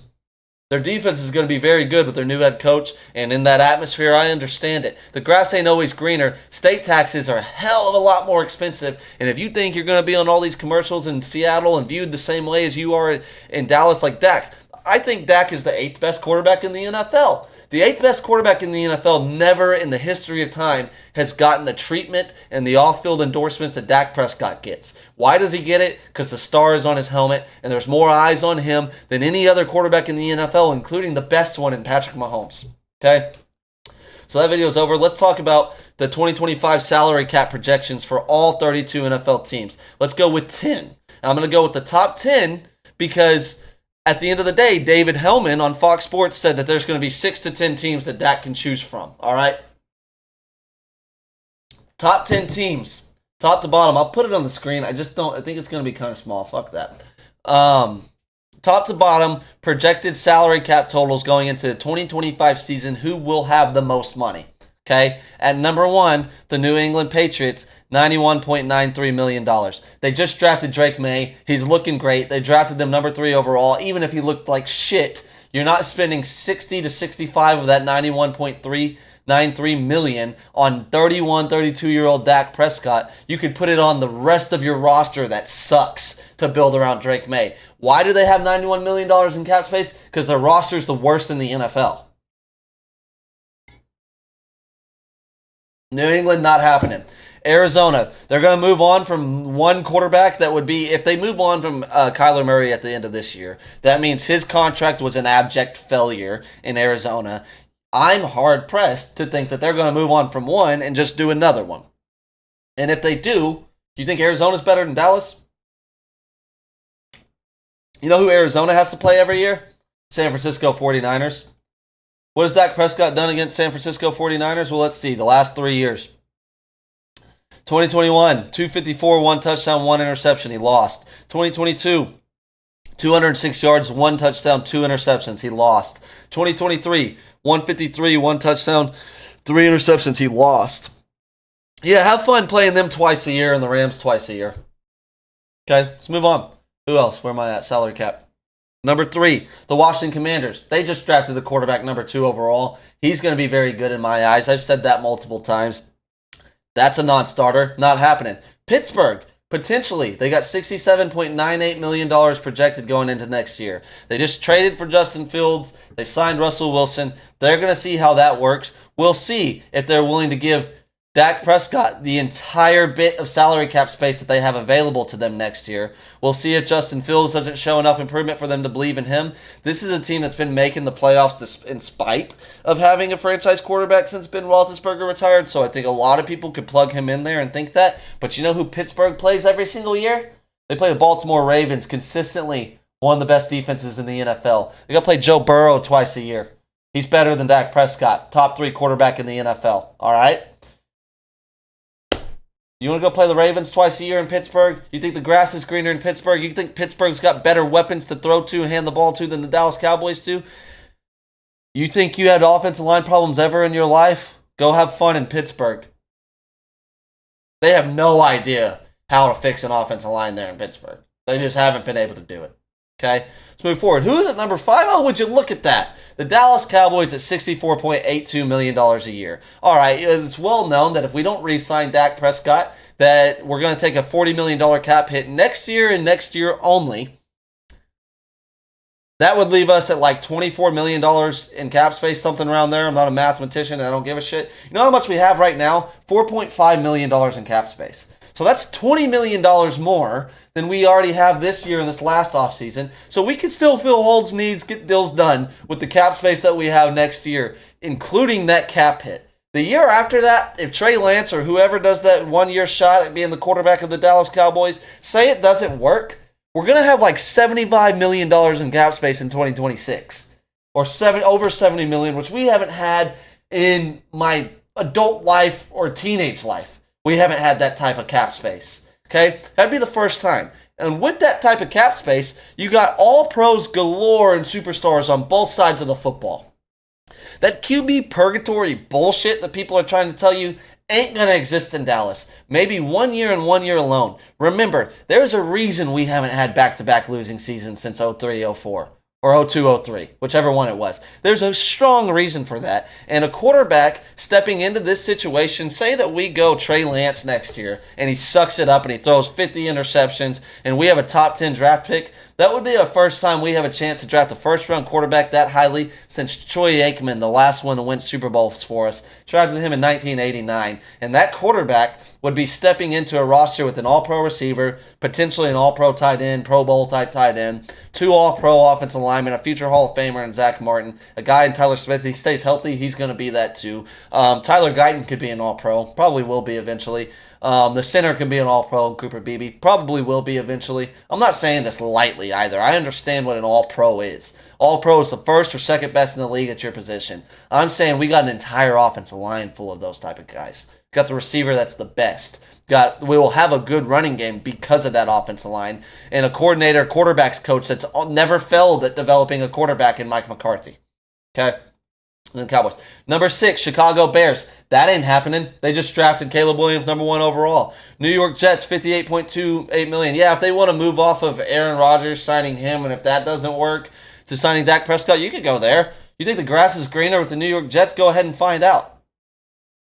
Minnesota Vikings at $54.52 million. You just heard Michael Lombardi. You think they just got rid of Kirk Cousins because they didn't want to pay him. They just drafted J.J. McCarthy in the top 10 of the draft. They sure as hell aren't going from drafting J.J. McCarthy, the future of their franchise, moving off the high-dollar quarterback. They tried the free agent quarterback thing. They tried it. Didn't work. They're not doing it. Number 9, Green Bay. Nope. Number 10, Detroit. Nope. Let's keep going. Fuck it. Number 11, Los Angeles Chargers. Ain't happening. Not giving them $60 million a year. They got one. Cincinnati Bengals. Ain't happening. They're at 37. They don't even have enough money to do it, and they got Joe Burrow. Denver Broncos. Maybe. But they just drafted a first-round quarterback in Bo Nix, and they don't have enough to give you $60 million a year next year. $34.35 million cap space. Why are they going to waste it on Dak Prescott? I'm down to 13 on the list. 14. Los Angeles Rams, not happening. Not a chance in hell. 1, Stafford ain't even done. Not close to done, I don't think. 2, they're not coming out of cap hell to go back into cap hell. Number 15, the Tennessee Titans. They just drafted the quarterback Will Levis. They're projected to only have $27.51 million. Now we're already entering the territory of teams that just won't even be able to afford him. Okay? Right? These teams can't even afford him if they wanted to afford him. But Tennessee Titans, they want Will Levis to work out. If he doesn't, maybe they look at this. Go to Tennessee. I don't give a shit. Go to the AFC. Go to Tennessee. Jacksonville, not happening. They just re-signed Trevor Lawrence. Tampa Bay, they just signed Baker Mayfield. They love their defense. They love the guys that they pay. Not happening. $25.74 million in cap space. I was only going to go through 10 teams, but now I'm making a fucking point. Okay? Las Vegas Raiders. Go ahead. We all know they want Dak Prescott. They've been very vocal. That's an incompetent franchise. The Las Vegas Raiders is what the national media wants you to think the Dallas Cowboys are organizationally. All right, let's move on. Where are we at? New York Giants. Go ahead. That is a disaster of a franchise. And do you think the New York Giants, who I think will have another top 5 pick, whether it's be this year or next year or both, are going to take Dak Prescott over a top 5 quarterback that's going to be a rookie? No. So now we're at the territory of not only teams that can't afford it or wouldn't even start to think about it. Now that I'm past the New York Giants, you got the Carolina Panthers, the Indianapolis Colts. Those are 2 potential landing spots, I guess, if their rookies continue to flame out. Chiefs, not happening. Philadelphia, not happening. Atlanta, not happening. They're going to have $130K in cap space next year. They're not going to go pay another quarterback. They're rebuilding. They're restarting in different ways. And they just drafted Michael Penix Jr. and signed Kirk Cousins. Atlanta just signed Kirk Cousins. How did I forget? Not happening. Baltimore, not happening. Buffalo, not happening. Houston, not happening. Miami, not happening. Seattle's going to be minus $20.48 million in cap space next year. So I said them as an option last 10 minutes ago. Seattle's not an option. San Fran's not an option. Cleveland's going to be negative 42 in cap space. They gave Deshaun Rub and Tug Watson way too much money, and he sucks. They're not going to do it again. And New Orleans Saints going to be $90 million in cap hell. Where is he going? Why should the Dallas Cowboys panic and give him $60 million a year before, by the way, he's got to play San Francisco this year. He starts the game against the Cleveland Browns, one of the best defenses in the NFL, and whether we have CeeDee Lamb or not, it's going to be CeeDee Lamb on a pitch count, most likely. Let's see how he plays against the Cleveland Browns. Let's see if he can get over the San Francisco hump. Let's see if he can go beat the best defense in the AFC in Baltimore. Let's see if he can go beat a Pittsburgh defense, which is always going to be good. The schedule this year is going to tell you a lot about Dak Prescott, and if he can get over this hump of playing mediocre versus playoff teams and playing good against average teams. I'm not talking about just playoff games. I understand it's hard to win playoff games. I can get over that. I have watched for 10 years against championship contenders, the level of play plummets. The touchdown to interception ratio plummets in the wrong direction. Where is he going to go? I'm going to pull up the list again. Salary caps.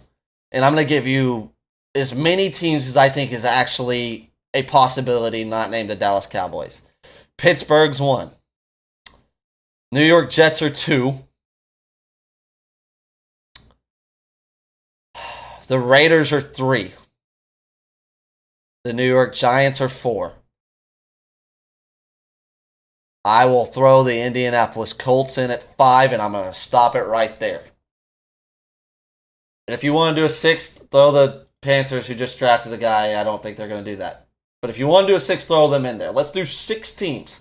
Including the Dallas Cowboys. You got the Dallas Cowboys, the Pittsburgh Steelers, the Las Vegas Raiders, and I threw in the Indianapolis Colts and the Carolina Panthers in here.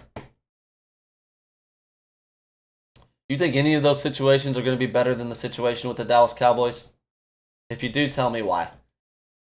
Whether it's Dave Hellman, whether it's anybody covering the Cowboys, or it's somebody in national media, when they tell you there's 6 to 10 teams that'll pay Dak Prescott over $60 million a year, they are lying to you.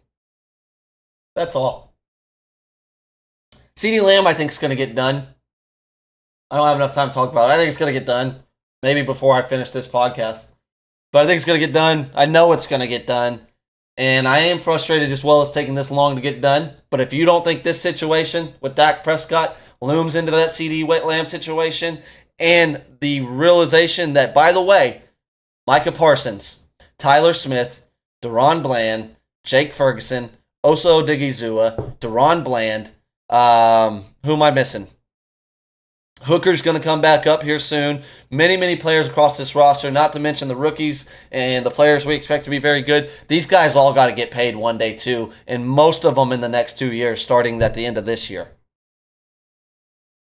Sorry if I don't think it's stupid that the Dallas Cowboys want to wait and see with Dak Prescott, whereas if he does the same thing against playoff teams, I'm not talking about just in playoff games, regular season too, against the playoff qualifiers that he plays, that he's done for 10 years now, you are proverbially kicking the can down the road by paying Dak Prescott $60 to $65 million a year and basically assuring yourself that you stay where you've been.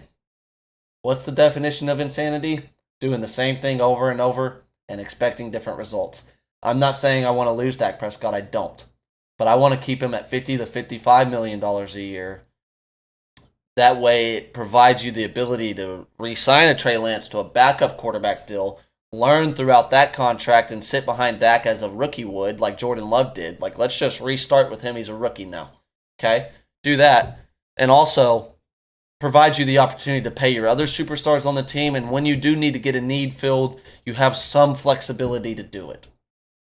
Whereas you're going to eliminate that, and I'm so tired of you guys acting like that's not an existent thing, and I'm so tired of the lie that he can pick and choose where he wants to go. Let's close this show out on Jalen Hurts. Where are we at? I need to look up another video. Give me 1 second.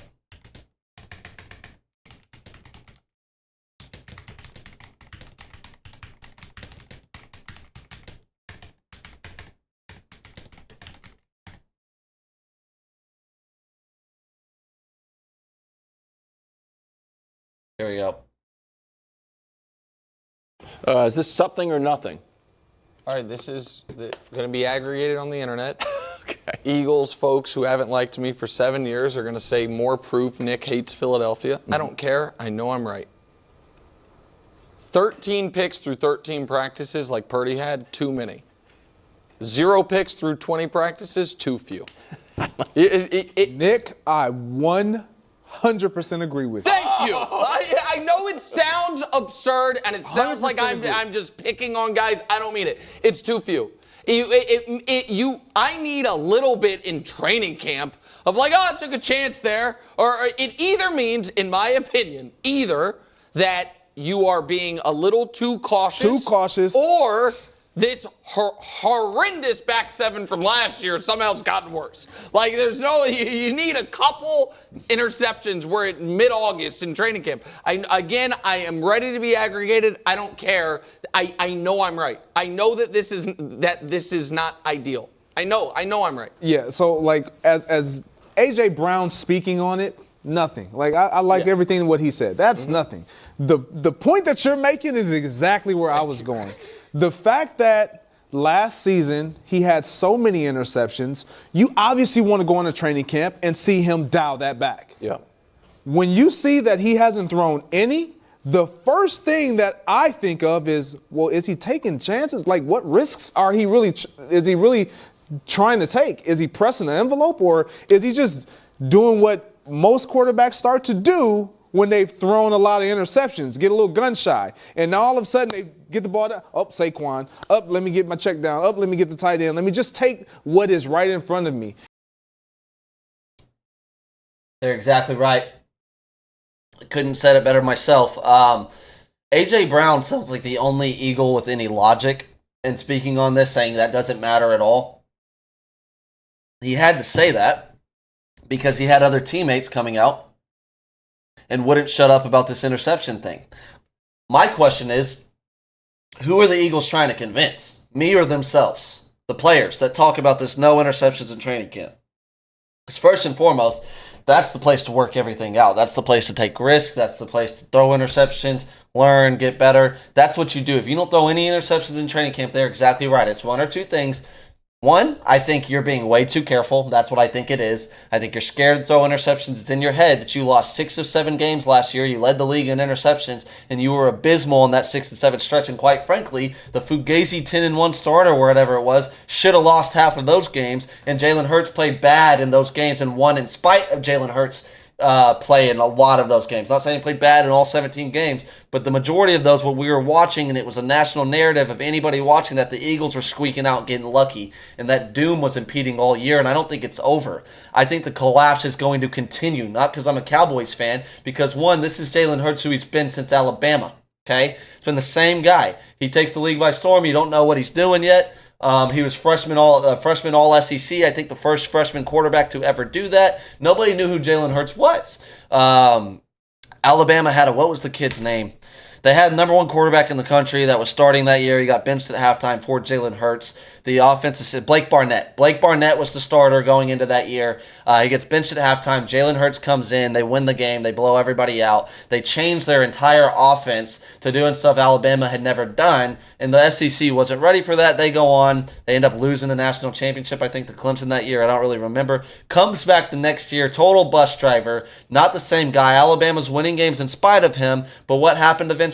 Gets benched for Tua in the national championship, loses its job, goes to OU, rest is history on that. Same with the NFL. I'm about to play you another video for him, but the thing is, Jalen Hurts, Eagles, who are you trying to convince? Us or yourself? We're going to see Jalen Hurts this year, just like you guys did. I think A.J. Brown is the only one being a little bit intelligent here. Because if you watched A.J. Brown's body language at the end of last year, you saw a frustrated player that kind of understood he wasn't getting the opportunities he should because the quarterback play. Okay? Jalen Hurts has issues of bailing out of the pocket, just either throwing it up to A.J. Brown or throwing it away way too early in a play when pressure is put on Jalen Hurts, when man coverage gets shown on Jalen Hurts, you start zero blitzing him, and you start to shrink and tighten up that coverage. Jalen Hurts struggles, and he doesn't have the confidence. Let me read you a report that came out today. ML Football, which I hate this account, and all these accounts, they just literally cuck everybody else's reports, cut and paste them, post them out there like an AI account would, and then like at the very bottom say where they got it from, but they're clearly acting like they're reporting this. ML Football, whatever. But he reported from the New York Times. Jalen Hurts tends to panic against zero blitz when defense shows zero, and then they drop back again, a defensive coach said. This could be a serious problem for Philly, being Jason Kelce, some consider the greatest center of all time, is now retired and gone, who managed protections. If you watched the Eagles games last year, there were multiple situations where Jason Kelce, I'm losing my videos here, would not only set the protection, but he would tell Jalen would sometimes set the protection wrong. Jason Kelce would correct Jalen Hurts and make sure they stayed in the right protection. That's gone. And I've been saying wait till that's gone since he entered the league as a starter. Okay? And I've also been saying that zero blitz thing. You could show pressure on Jalen Hurts, and whether you bring it or you don't bring it, he doesn't even understand how to figure out who's coming, who's not coming, if they're going to drop back. And if they do, he doesn't process fast enough to get through his progressions at that point to make the right decision. What he does is he bails from the pocket. He tries to run. If he can't run, he's going to try to find a one-on-one situation downfield. He's just going to throw it up. There's been times he's been bailed out a lot of times in doing that. Those times are wearing thin. Let me play you another video talking about Jalen Hurts telegraphing punches, how he can't land a telegraphed punch. When Jalen Hurts is not known, that's when he's his best. 2016 SEC, first-time Offensive Player of the Year as a freshman. Nobody knew who Jalen Hurts was, and he delivered in the best way. But by his sophomore year, we became a little bit familiar with Jalen Hurts. So in the biggest of moments, on the biggest of stage, Jalen Hurts had to get benched for Tua Tagovailoa, so Tua Tagovailoa could go in and beat Georgia in the national championship game. We now know who Jalen Hurts is. His third year, he loses a job to Tua Tagovailoa, and then he transfers to Oklahoma. We did not know of Oklahoma Jalen Hurts because he had been in the SEC. Leads Oklahoma to a college football playoff. Once again, when he's unknown, he does his best. When he's known, he does not necessarily perform at the highest level. Cut to the National Football League. He was a second-round pick, fifth quarterback taken. Nobody knew who he was. His first snap was actually at the wide receiver position because Carson Wentz was a starter. His second year, he was 8-7, still didn't know who he was. His third year is an unknown. He takes the Eagles to a Super Bowl. But by his fourth year, when the punch is now telegraphed and Jalen Hurts, we know that you're coming. Now you have 15 interceptions because Jalen Hurts, we've seen you come coming. You're not sneaking up on us anymore. When Jalen Hurts is an unknown commodity, he plays his best. But Jalen Hurts is no longer sneaking up on anybody because his bank account precedes his name. So Jalen Hurts has to prove he can land sneaking up on anybody because his bank account precedes his name. One more time. But Jalen Hurts is no longer sneaking up on anybody because his bank account precedes his name. So Jalen Hurts has to prove he can land a punch that he telegraphs. Everybody knew Deshaun Jackson was fast, and Deshaun Jackson still ran by you. Everybody knew Shady could cut on a dime, and Shady McCoy would still make you slip and fall as you tried to meet him in the hole. They telegraphed their punches, and they still drew blood. Jalen Hurts, can you land the punches that you telegraph? That's what he needs to prove to. Former Eagle, Emmanuel Ocho. That's an articulate SOB. I'll tell you that for free. Don't always agree with everything he says. Very, very smart guy. Very articulate. Could not be more correct on that in my eyes. Not at all. Not at all. And then I'm going to play you one more video from James Jones, but I agree. When defenses figure you out, Jalen Hurts, how do you stay to continue to be elite? And you're not. He's already shown you what the reality is. And if you guys want to be on the boat that Kellen Moore is going to come fix Jalen Hurts, who's already broken, then you go ahead and you die on that hill. But it's not just SJ telling you what's coming for the Eagles. It's a lot of other people. Now, James Jones speaks on it. He spoke a lot of truths on the Eagles over the offseason. I don't agree, really, with what he says on Jahan Dotson here, but I'm going to play it for you, and then I'll give you my thoughts. We'll close out on something else. The Philadelphia Eagles offense is Jalen Hurts. They have given Jalen Hurts everything he needs. This is the year. Whatever we think about Jalen Hurts, some people think he's a really good quarterback. Some people think he need to work on this. Some people think he's not that good. This is the year. This is an offensive football team now. This is not a defensive football team. This is an offensive football team. You could tell by the moves they are making and the people they are paying that we are transitioning from a defensive football team to an offensive football team. Jalen Hurts has 3 legit wide receivers, a top 5 tight end in the game, and a top 5 running back in the game. The blessing about this whole situation, when you add Dobson in the mix, you can't play a lot of man-to-man. Yeah, you can. Because if you play a lot of man-to-man, you don't have enough to make sure you can guard these boys. The safety or the number 3 corner cannot guard Dobson. The number 2 corner cannot guard Smitty. You know what? The number 1 corner can't guard AJ. Knock, knock. Our number 1 can. You can't play zone either. We got a running back. Come on, what can you play? You got to play zone. You got to play zone. See, this is a little bit too much glazing for my liking at the end there. Yeah, you can. Nobody's scared of Saquon Barkley. Nobody ever has been. Let's get over that narrative, okay? No one's scared of him. And also, Jahan Dotson just got handed to them by a division rival.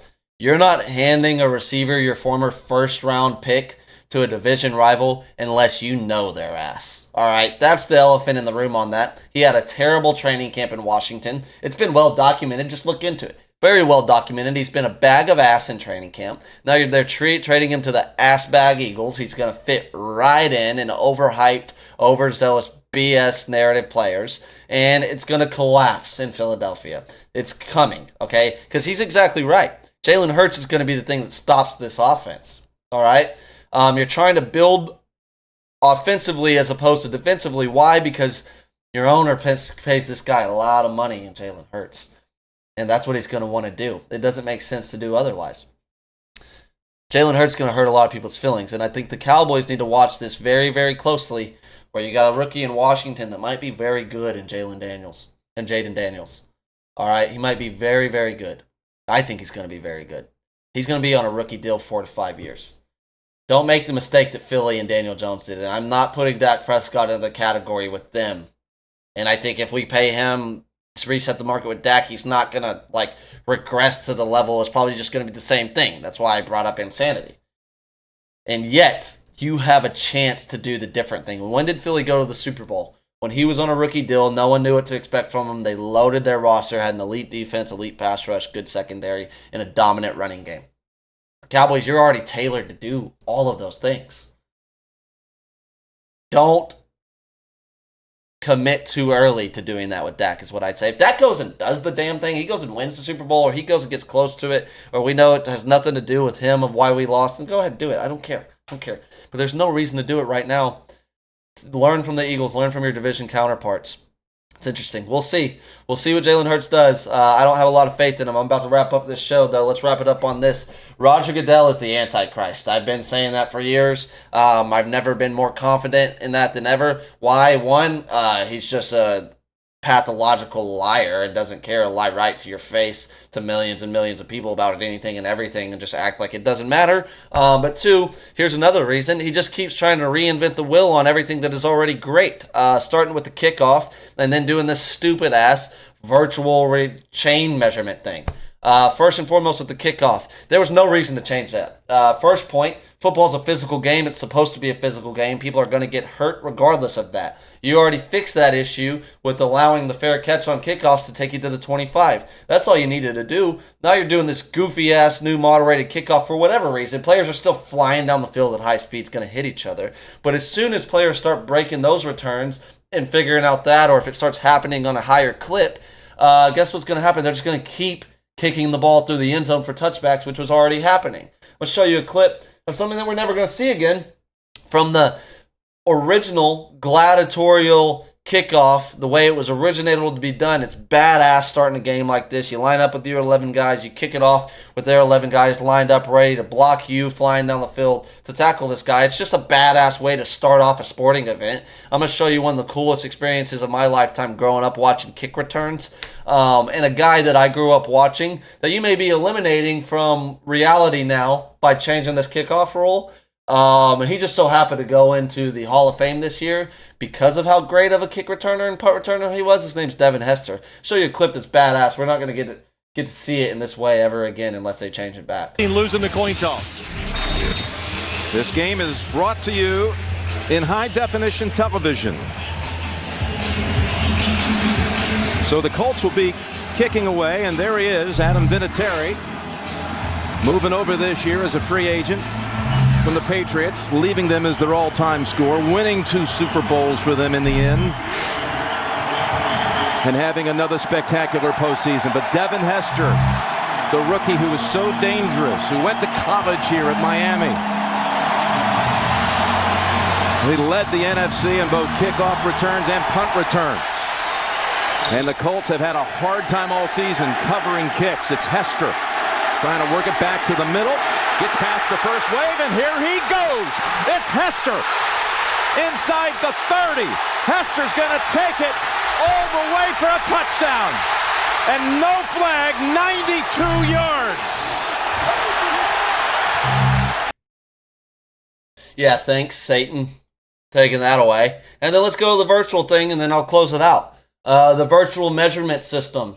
Why do that? One, combine both the kickoff and this chain game thing that you're trying to eliminate from the game. Roger Goodell wants to eliminate the kickoff altogether, and then he's trying to eliminate the way that we've measured first downs for the beginning of time of playing football, and he's taking more jobs away from hardworking Americans than Joe Biden did. That's first and foremost. And two, reinventing the wheel that doesn't need to be changed. Let me show you a moment from a college football game, my favorite football game I've ever watched in my entire life, greatest game ever played in my mind. Let me show you something. Taking away the dramatics of this to go along with jobs that these chain gang guys have. Why are you taking jobs away? Why are you taking jobs away? Because maybe you're the Antichrist.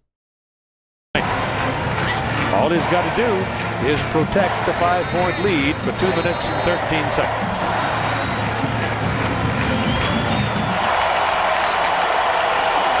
But Lendell White's in there. He's the power back. He gets it. He didn't get it. He gets it, meaning he got the ball. You know how fun this is? The nerves of understanding they're about to measure this and dictate the direction of the game. It's either game over or the Longhorns have hope. Twice tonight, SC's gone for it on 4th and 1. This is part of the element game, the entertainment, the dramatics, the cinema. This is in California, the cinematic experience, the Rose Bowl, the granddaddy of them all. He wants to take away this stuff. This is right down the line. I don't care how silly this chain stuff is. It's the way it's always Kelson been, and it's in there, cool. Huff I like in there, it. I like below. the chain game. Brian Robinson with the play. Brian Robinson, long-time NFL veteran right there. Talked about gang tackling a long time ago, Keith. Look at this shit. Good Listen example of it right there. It's about 6 inches, maybe a foot. Half the stadium's going to go crazy. The burnt orange side did. Look at that. Look at the eruption. Look at the eruption they've come of up this. short. How silly, exciting An this example is. of it right there. It's about 6 inches. The players doing jumping jacks that half the stadium's going to erupt. The burnt Half the orange side stadium's gonna did. go crazy. That's a classic. That's a burnt classic orange announcement side right did. there.